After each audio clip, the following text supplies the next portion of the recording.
prepared to go ahead and start. So Rebecca, if you don't mind going to the next slide, that would be great.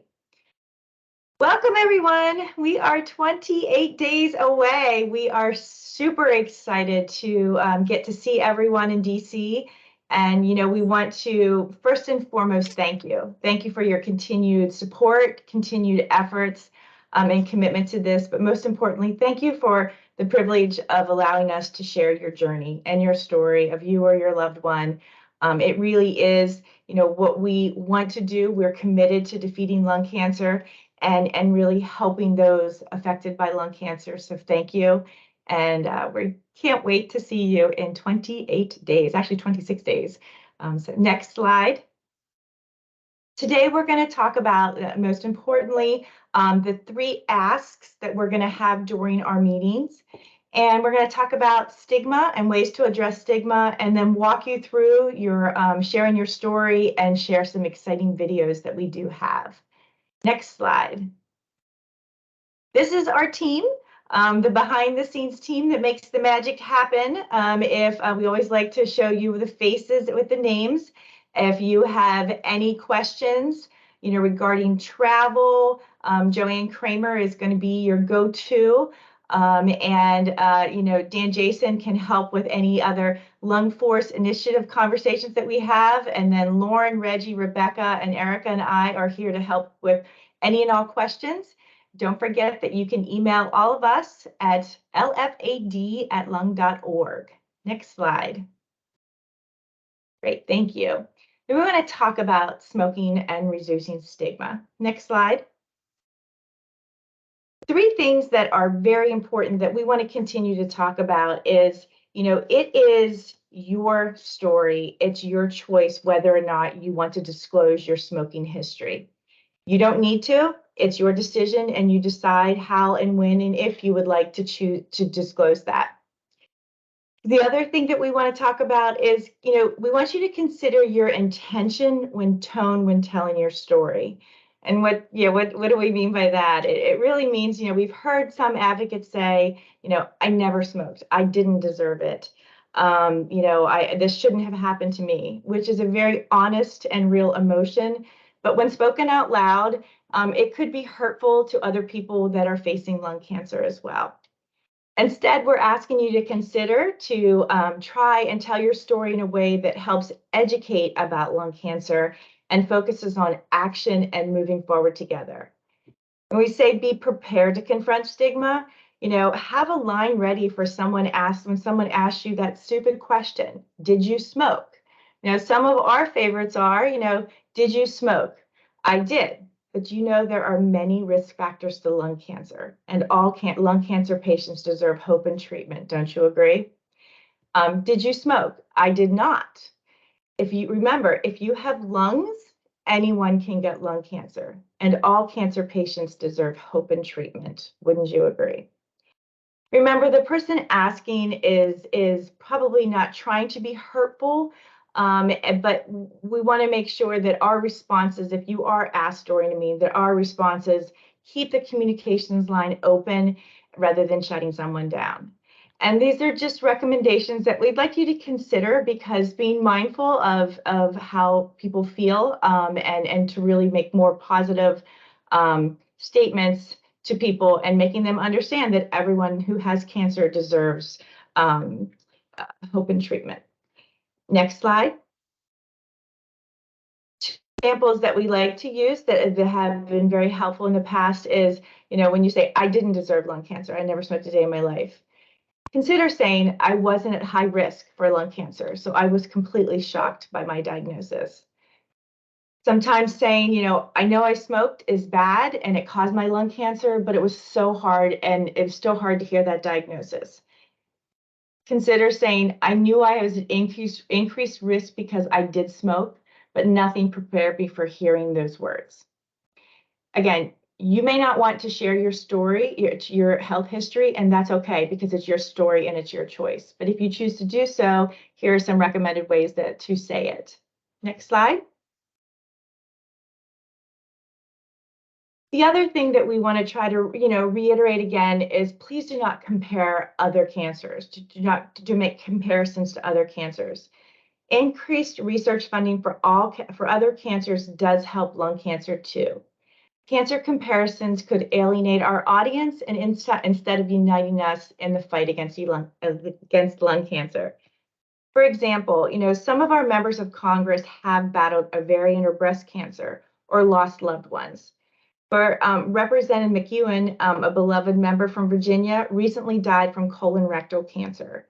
Representative Hastings died in 2021 from pancreatic cancer. And Representative Ron Wright lost his life to COVID while battling lung cancer. So while we want to shine a spotlight on the urgent needs to save lives from lung cancers, our work together can really benefit everyone. So we just want to continue to, not make comparisons to other cancers while we're in meetings. Next slide. We have a lot of really good information on our website at lung.org/stigma. But if you have any questions or anything that we can help you with, please feel free to email me or anyone on the team, and we can help you walk through that and answer any questions. Next slide. I'm handing it over to Reggie. Hi, everyone. Thank you so much for taking the time to jump on this call. We are super thrilled to be less than a month away. How wild is that?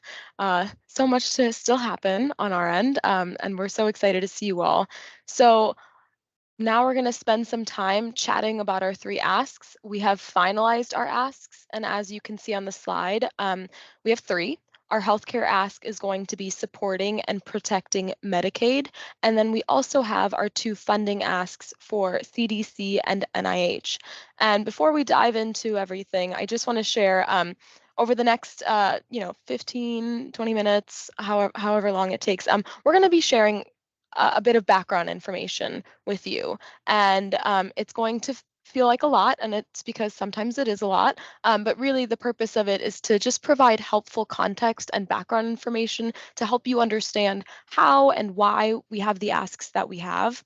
So, it's just to share. This presentation is available. We're going to have a lot of this information on one-pagers that we're going to give to, that you all are going to give to staffers. So you don't have to have any of this memorized. I just want to make sure we start with that. And hopefully you can also use this information to figure out how you can connect your story to the 3 asks. Next slide. So I am going to spend some time discussing our funding asks, and then I will hand it over to Erica, who will be talking about our healthcare ask. Next slide. So this year we have 2 funding requests, one for the CDC and second for the NIH. The CDC is the nation's leading science-based data-driven organization, and they protect our health through health promotion, through infectious disease control, and by mitigating health threats. And their mission includes protecting us all from health, safety, and security risks, whether those diseases start at home or abroad, if they are chronic or acute, if they are curable or preventable. CDC's job is to fight those diseases and to support communities and citizens to do the same. And then you have NIH, and they are our nation's medical research agency. So they do such great work in making important discoveries that improve health and save lives. They give out grants to researchers. They foster fundamental discoveries. They maintain and develop scientific resources. They also promote the highest level of scientific integrity, i.e. they provide our gold standard for research. Next slide. So why do we care about funding? Why is this a big deal? Why are we going to spend quite a bit of time talking about this with our members of Congress? So Congress funds the NIH and CDC, and they decide how much money NIH and CDC are going to get. And as constituents, you get to ask them for what is important. And so they can then use your input when making their own requests and ultimately having dollars flowing into both NIH and CDC. And we want to emphasize that in addition to the great work of NIH, it is the critical role, we want to emphasize the critical role CDC plays in promoting the health and well-being of everyone, but especially of those with lung disease and lung cancer.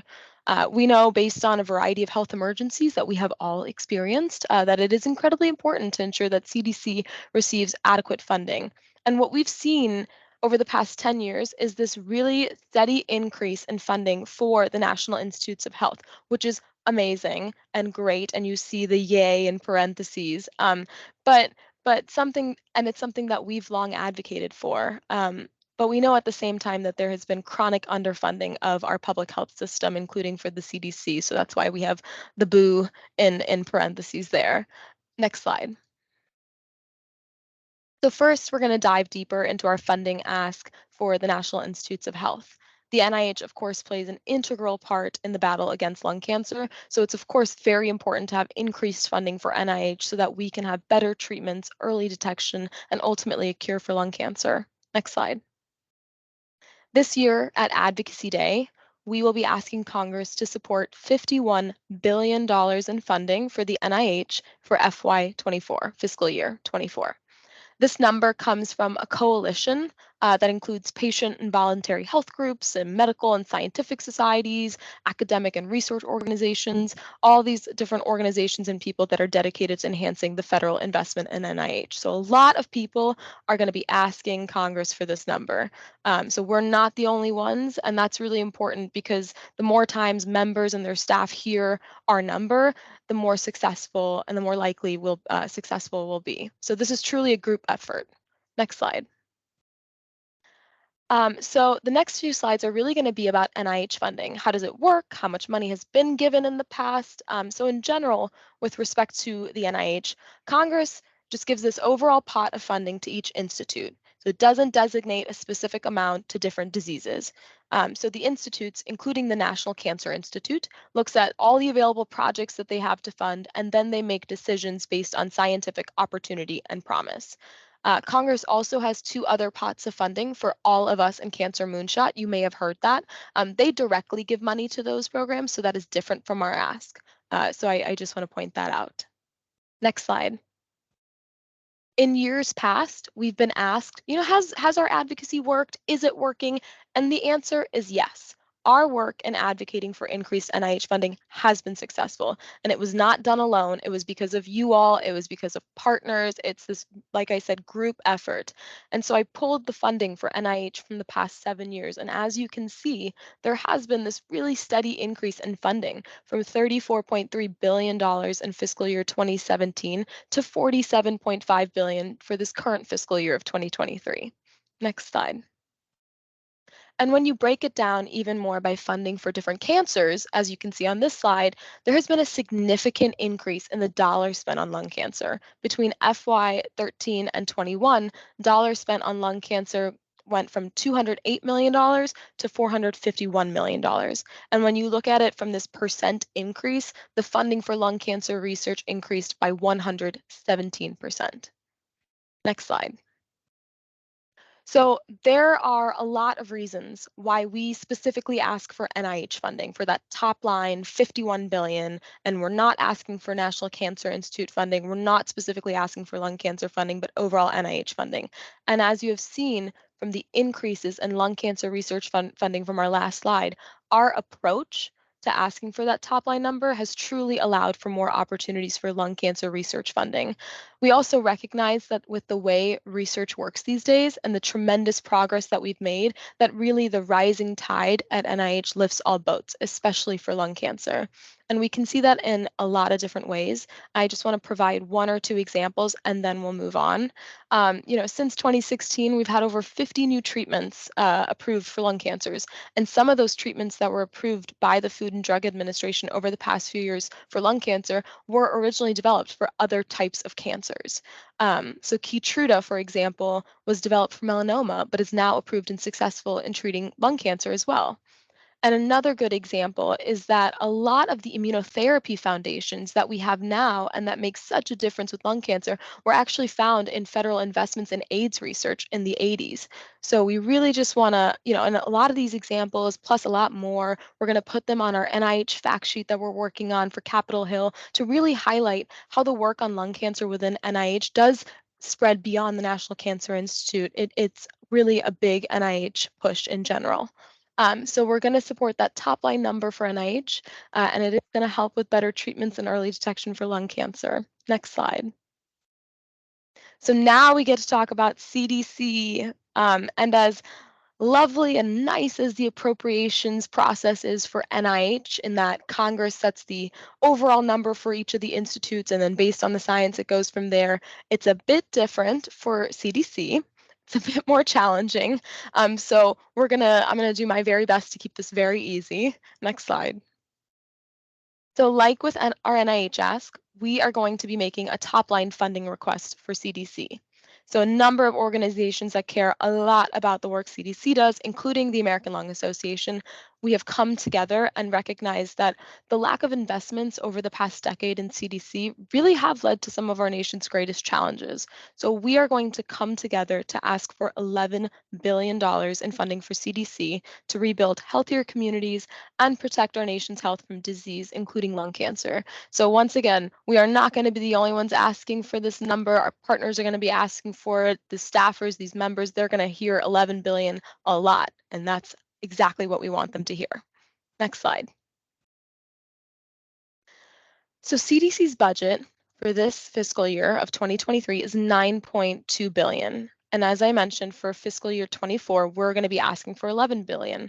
CDC unfortunately has had a history of being chronically underfunded, which has meant they've been unable to fully support comprehensive public health systems at the federal, state, and local levels. And a lot has increased, or a lot has happened in the past decade, whether it's natural disasters, a pandemic, a lot of people living in America that are grappling with chronic diseases. And so the question is, how are we as a nation supposed to be able to handle all of that when the funding really hasn't been there to support comprehensive public health systems, especially at our state and local levels?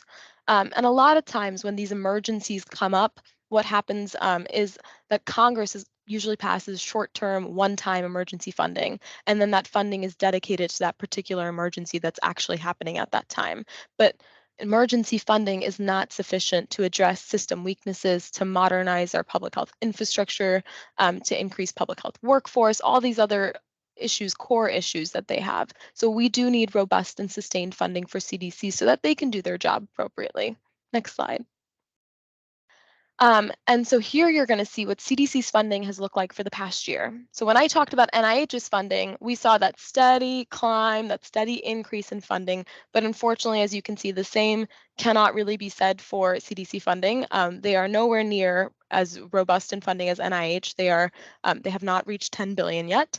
And between fiscal year 19 and 21, it was really slow moving on the funding for CDC. And then, you see that funding did increase for fiscal year 22 and 23, but much of that really only came because of the pandemic.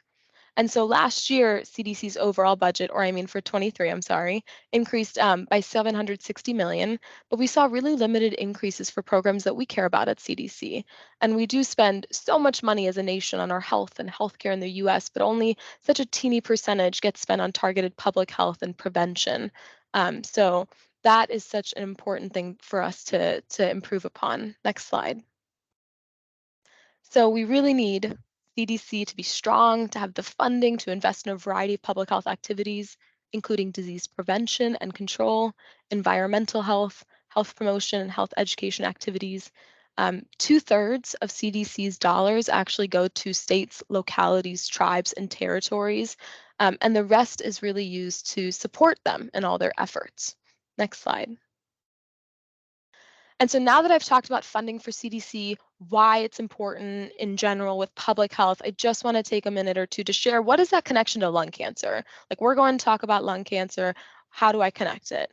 CDC's efforts around lung cancer are great, and they expand across a lot of different divisions and centers. It's like not just in a cancer program. So they do a lot of great work around risk reduction and lung cancer through the Office on Smoking and Health, or through the National Center for Environmental Health, the Agency for Toxic Substances and Disease Registry. I was surprised when I read that one, but I was like, that's a really great example.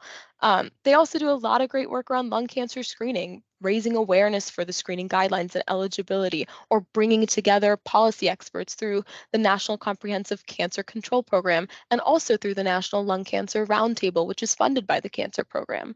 And then CDC also does wonderful surveillance work through the National Program of Cancer Registries. And good, solid data can guide public health interventions, make them better, make them more targeted. It can also identify where more research is needed, which is very important for scientists and researchers. So we're also creating a fact sheet that'll explain all these different offices and centers and institutes that you're seeing in these bubbles, and what they do around lung cancer to really show how critical CDC is as a whole when it comes to the efforts to address the burden of lung cancer.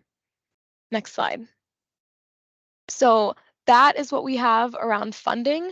And now I'll pass it over to Erica, who's really going to spend some time discussing our healthcare ask.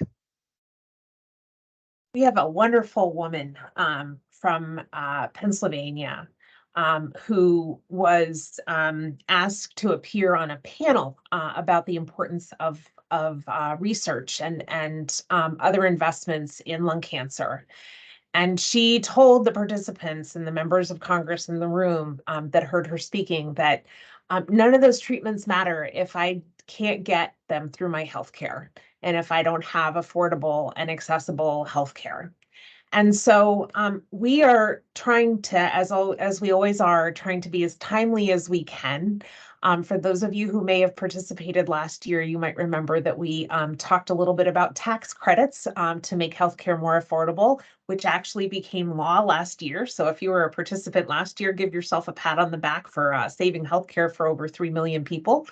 And this year, we're going to focus in about supporting and protecting Medicaid. And you all have an incredible opportunity. Next slide, please. Ahead of us, as we all do, really recognizing how important Medicaid is for everyone, but especially those people in many cases whose lives have been touched by lung cancer. And lung cancer is and Medicaid is under threat right now. And we'll talk a little bit more about that, but let's start first with our ask. So we're going to ask members of Congress to please help lung cancer patients access quality and affordable health care coverage by supporting and protecting Medicaid. Next slide, please. So let's level set for a minute and kind of talk a little bit about what Medicaid is. And it is a safety net program, but it has taken on even more increased import during the public health emergency, during the pandemic. And right now, about 1 in 4 Americans receive their quality and affordable health care through Medicaid. 1 in 4, that's huge. And we kind of did a little chart over here to kind of show a little bit about who is enrolled in Medicaid.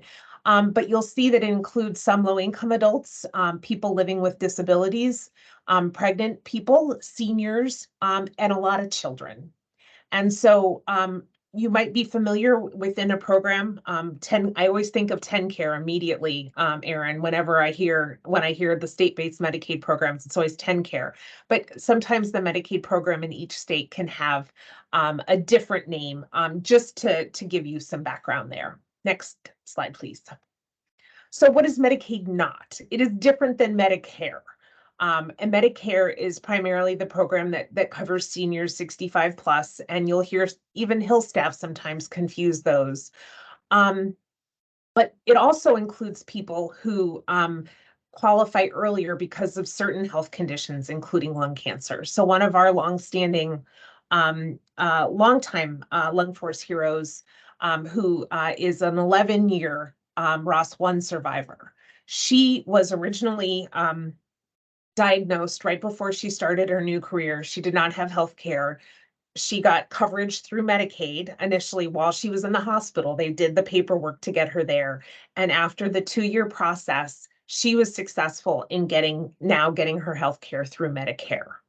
So, but we're going to, again, really talking about Medicaid today, recognizing the important role that it plays in healthcare for so many people. Next slide, please. So Medicaid is really here to provide essential care for people with lung cancer.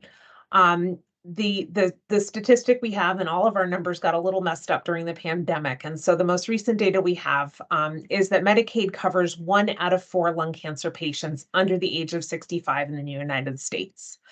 And we also know that the states that have expanded Medicaid so that people can, that this a good group of people who don't quite qualify for the healthcare exchanges and don't quite qualify for Medicaid, really see the opportunity to have their cancer diagnosed when it's early stage, and that's important. And so we have a real opportunity to educate, again, just how important Medicaid is for people living with lung cancer. Next slide, please. Most of us have a connection to Medicaid, particularly, and I know a number of folks on this call do too. And so that's an important personal connection to make. Next slide, please. And we want to make sure that as we go forward, that, as I mentioned, that some of you have personal connections with all of this. And so we know that you have been working on your stories. We know that you all have heard from us that we'd like your written story by Friday of this week. And so what we're going to talk for a minute about before we go into kind of some of the pushback and some of the defense on all of this is connecting the asks, the 3 asks that we have with your story. Next slide, please. So I'm very sorry, Nancy, that we put you on the spot because I did not ping you earlier, but we love your story and we wanted to highlight this. This is our hero, Nancy from Idaho, and you all will meet her. And there she is online. Hello, Nancy. Thank you. And we are so thankful for her story, really recognizing that cancer diagnoses are probably the scariest thing that you can hear when it comes to your own health. And that funding for cancer research to NIH made that difference in having your cancer diagnosed early. And you made that connection to NIH right away as part of your story. And then the CDC takes that message to the American people and the importance of sustaining efforts for both of them. So I really appreciate this insight and, of course, making that last connection to healthcare and particularly making sure that everybody can have quality, affordable healthcare, including those people who qualify for Medicaid. Next slide, please. So let's talk a little bit about threats and pushback. Next slide, please. So we have our asks. And I will tell you that right now, the Congress, and I'm sure you've heard some rhetoric online and some of the efforts about needing to cut spending and needing to reduce spending for programs, whether it's reducing them back to 2022 levels, fiscal year 2022 levels, whether it's being part of the debt ceiling negotiations. There's a lot of stuff going on and there are a lot of moving pieces. And I will tell you, you don't need to worry about those. But what we want to make sure, next slide, please, as you are asking for these different things, that you're aware of what some of the folks are saying and what you might hear from some of your offices too. So the new Republican majority, the new majority in Congress, is committed to lowering funding for discretionary spending, which is, as Reggie mentioned, includes both CDC and NIH. And we know that the cuts to funding for both NIH and CDC, if this is scaled back for domestic programs, would really be detrimental. And we know that there could be cuts between 9 and 24%. And we think about that, yeah, and I just saw Kathy's eyes go big because that's a heck of a lot of money. And that's particularly the case if those cuts don't go across the entire federal government to the Department of Defense. And so what we need to be able to make the case for is that these programs are important. And we need this $11 billion and we need this $51 billion investment at CDC and at NIH because we know what this takes. We know what it takes to save lives. And we understand that there are a lot of discussions going on the Hill, but we know that these are the numbers we need to save lives. It is not your job to balance the federal budget. It is not your job to tell Congress where to cut spending. It is not your job to do any of that. It is your job to tell your story and to tell them that this is what the experts say are needed in order to save lives and to improve the health of our nation. $11 billion for CDC and $51 billion for NIH. So That's what you know, that's what you're gonna go with. And, if they get caught up in the dollars, that's when your state lead will jump in and say, we really appreciate that, but Kathy's here to share her story today, and to really tell you why the $11 billion and the $51 billion and healthcare are so important for people with or at risk for lung cancer. Next slide, please. We also have, and much like we saw a number of years ago, some threats to Medicaid. And we're hearing something about per capita caps. So that might work, right? You might be able to get away with $5,000 a year on healthcare costs for a healthy kid. But what about, is $5,000 enough to pay for someone's lung cancer treatment in the course of the year? Absolutely not. And so this is not going to be good. It pushes the problems to the states, and the states are going to cut stuff. And that is not good for people, the 24% of people who have lung cancer and are getting their health care through Medicaid. We also hear what sounds like maybe not a bad idea, something called work requirements, right? That you have to work in order to have access to Medicaid. But what if you're a caregiver for someone? What if you're a kid? What if you're someone who lives with a disability? What happens if you already have a job, but the paperwork and the other onus is so complicated that you don't realize what's happening, and you lose your health care anyway, and then you get sick, and then you can't go to work. We unfortunately saw this in 2017 when Arkansas implemented this before court stopped, and that's exactly what happened. This is additional paperwork headache in a way to cut the number of people who get healthcare. And so we're happy to talk about that more with you during questions and answers, and we'll go over it again when we're all in person. But we just know that that Medicaid is an incredibly important program for lung health and lung disease, and an incredibly important program for people with lung cancer. Next slide, please. So again, our job is to put a face to these programs. Cutting CDC and NIH would have a tremendous and devastating impact. You can say it in your own words. These were just mine. And we know that in order to save lives, we need that $11 billion and $51 billion. We also know that cutting Medicaid or putting these limitations in it would just lead to fewer people being covered when they need it the most. And so what we can all do together is make sure that people have healthcare when they need it, and that we can make our nation healthier and safer by investing in CDC and at NIH. So next slide, please. So I'm going to turn things over to Lauren and to Rebecca to kind of go through the wrap up and what's next, and then we're going to do some Q&A, and then we're happy to keep talking after this. Today is just beginning our discussion about the asks. So Lauren and Rebecca, take things away. So as you start preparing your stories, working with your state leads, we have a couple of resources for you to use so you can get more comfortable and just know what type of story you're crafting. So we have an awesome video with some of our 2021 alumni, Paul and John. Paul is actually coming back this year, and with Christina, our advocacy director in Illinois and Iowa. In this video, they just talk a little bit about, what helped them with creating their story, coming up with the 2-minute and the 15-second version. So we will be sharing this with you. So you can take a look at this video. It's very helpful.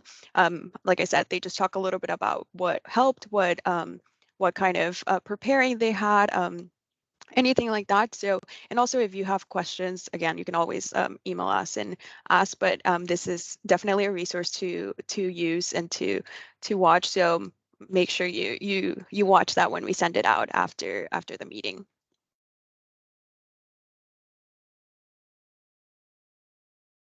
All right, thanks, Rebecca. So like Rebecca said, we are going to be emailing you after the call with these videos. Another video that I'd like to talk about is a mock meetings video that I had the pleasure of recording with Erin and Charlie and Shannon. They did a fantastic job of demonstrating a couple scenarios that might happen on the Hill. A couple of scenarios are with a staffer, for example, who's very receptive to our message. Another one that we did, it was a staffer that was a little bit more resistant or a little distracted. And we did the same two scenarios with a member and their staffer being a little bit more resistant, distracted, or receptive. I think Erin did a fantastic job of demonstrating how to contort your story to each of these scenarios. We threw in a couple things that might happen in your meetings, just as examples of what we expect to see. Of course, this won't cover every single scenario that you might run into, but this is a great starting point to just get acquainted with what you should expect on the Hill. So we'll be emailing you this link. We'll be emailing you the video before this, and these stories will truly make a difference. Like Reggie said, your members of Congress listening to you, and your stories are incredibly impactful. Next slide, please. So if you feel inspired after watching these videos and you want to share your story with the rest of the heroes this year, email Annette Iyer at lung.org if you are interested in recording your story and sharing it with everybody else. Next slide, please. Some upcoming dates for you guys. Of course, like we mentioned a couple times, the deadline for submitting your story and photo is on Friday, March 3rd. Email lfad@lung.org. We have some totally optional office hours as well. If you want to ask any questions, we will be available to answer them. It's not recorded or anything, and there's no formal program, but it's just a time for you guys to drop in if you have any questions or concerns. We also have some calls among our individual state groups. That's the week of March 13th. Your state lead will coordinate with you for your individual calls the week of March 13th, so keep an eye out for that. The final training and logistics call is mandatory and will provide the logistics for your calls and help answer any questions that you guys might have. That is on Tuesday, March 21st at 1 p.m. Eastern Time. And then finally, of course, Lung Forest Advocacy Week is from the 27th to the 30th of this month. We're getting really close to it, and we're very excited to have you guys there. Next slide, please. And you guys are going to be coming at a fantastic time. Since we had such a strange winter this year, cherry blossoms are going to be expected around the time that you guys will be here in the National Mall area. So if you are interested, that will be hopefully something that will come with the weather. Not guaranteed, but expected. All right, time for our Q&A. I see we already have a question or two in the chat, but I will hand it over to anybody who would like to ask a question. Use the raise hand button or drop it in the chat if you would like. Wonderful. Rebecca, do you mind stop? There we go. Good. Now we can see more faces for anyone who wants to go onto camera.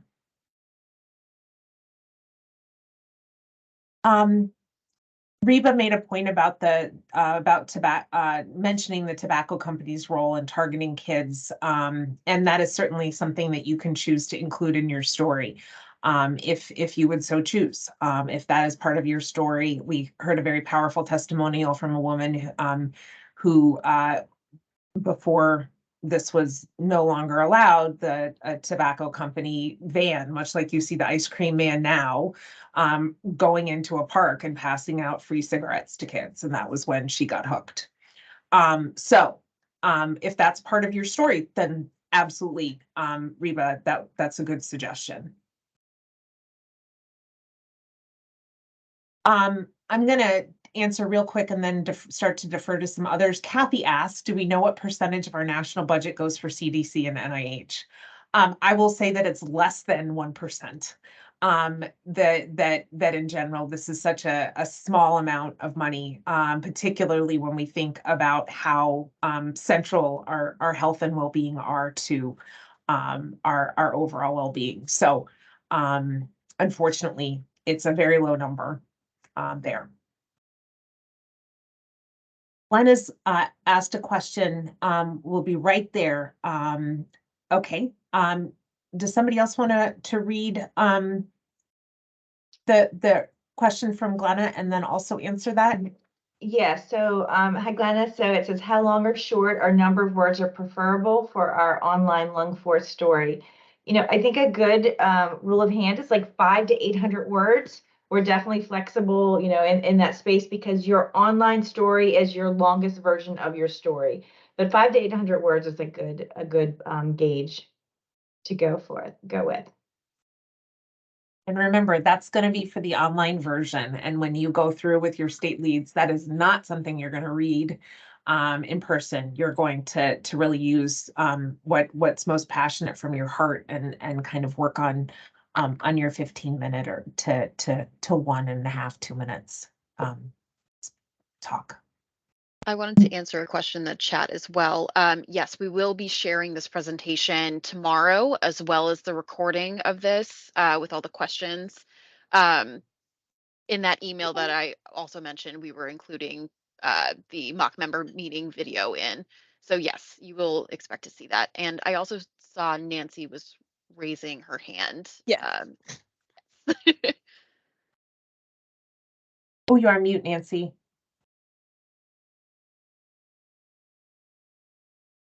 Nancy, do You're you mind muted. unmuting yourself? You just have to hit the mic button. It might be at the top. So Yeah. yeah. Is it the CDC or the NIH that does lung cancer screening or provides funds so that there's more lung cancer screening?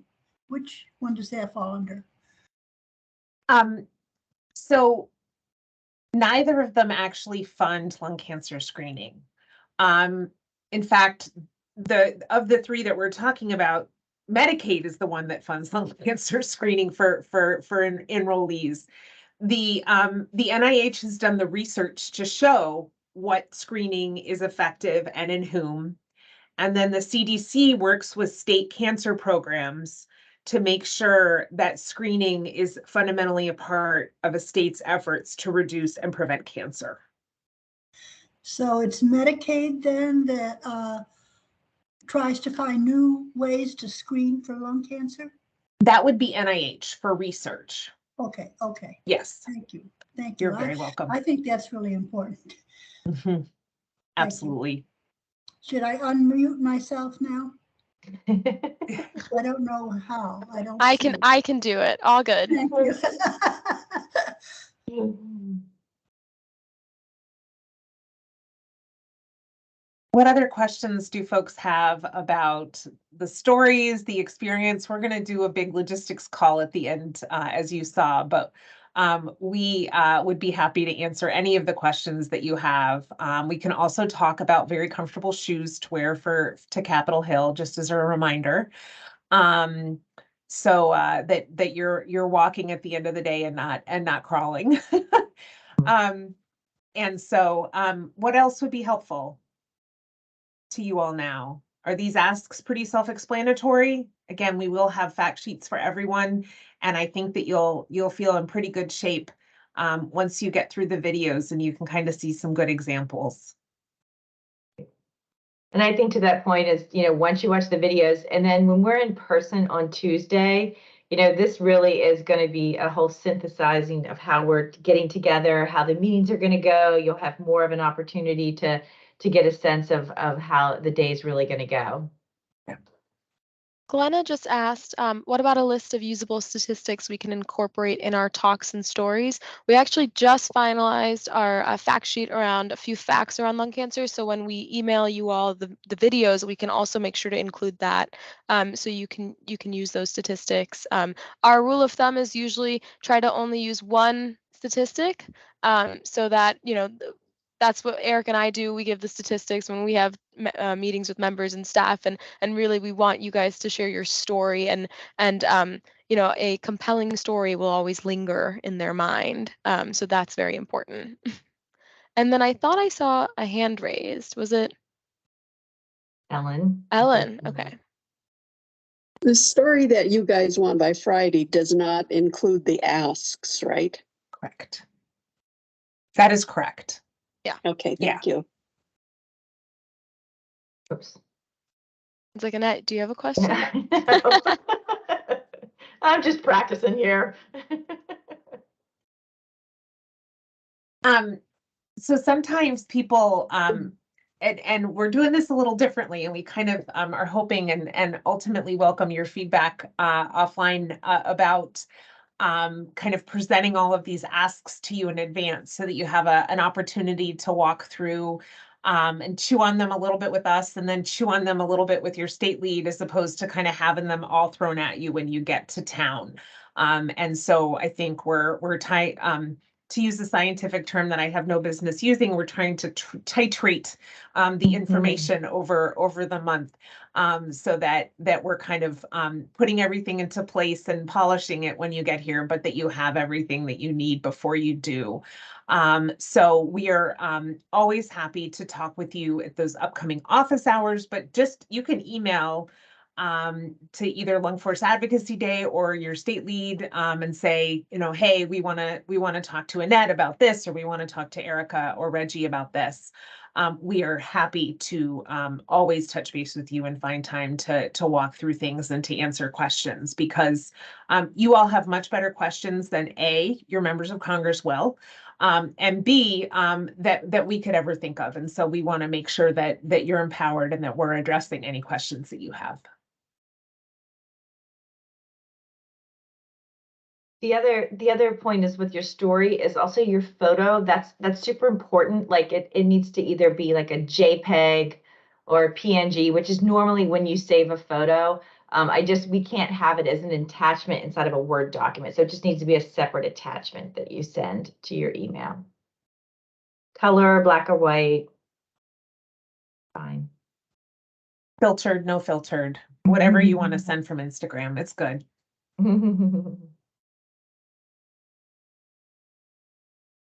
The only filter not allowed is the dog one from Snapchat.